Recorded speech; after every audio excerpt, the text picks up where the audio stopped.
ہاں جی ویسے یہ جب زر خرید تے پیسے دے پتر جڑے ہوندے یہ ہر دور وچ دا مطلب ہے رہن ہن ویکھو نا گل ہے کہ پوری امت مسلمہ کو اس وقت جہاد کی ضرورت ہے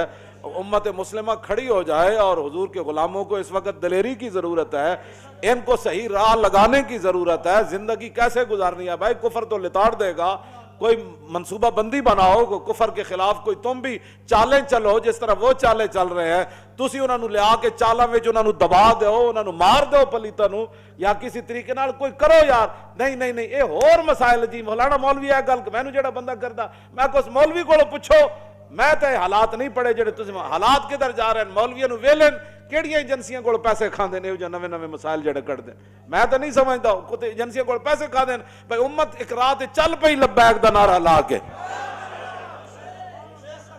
ہاں جی لبیک دا نعرہ لا کے چل پئی بھائی بس اسی انہیں جانا انہیں مانا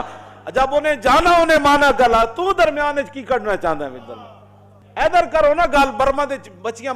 تباہ ہو گئے مسلمان ادھر گل کرنا ادھر جا کے گل کرو برما دے مسلمانوں نال اور ادھر جا کے جناب امام صاحب نکل گئی آنکھاں ہندوستان کی قیامت گزر رہی ادھر گل کرو نا قوم نو تیار کرو جہاد واسطے نوجوان تیار ہون فوج تیار ہو جائے جناب جہاد کرن واسطے اور فوجی جناب بالکل سارے میزائل سیٹ کر دیون چلو یا تسی نہیں تے یا اسی نہیں بس اے جدوں فیصلہ ہو جانا ہے تو پھر رب نے بچا ہی لینا ہے نا کیوں جی جب تسی نہیں اسی نہیں تو پھر آخر کم از کم انہوں نے نس جانا ہے کفر کے پاس اتنی طاقت نہیں ہے نہ ان کے اندر مرنے کی اتنی صلاحیت ہے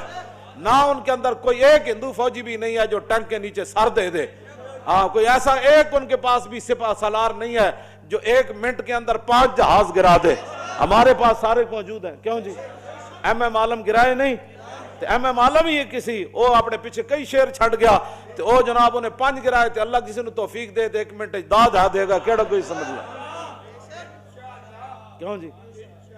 اے تقریراں کرو تے اے نہ تقریراں دا ویلا ہے باقی اگر کسی نو کسی کوئی مسائل ہیں تے بہ کے بعد وچ حل ہو جان گے اس وقت جڑے امت دے مسائل ہیں امت دے نال او گل کرو نوجوان نسل نو برباد نہ کرو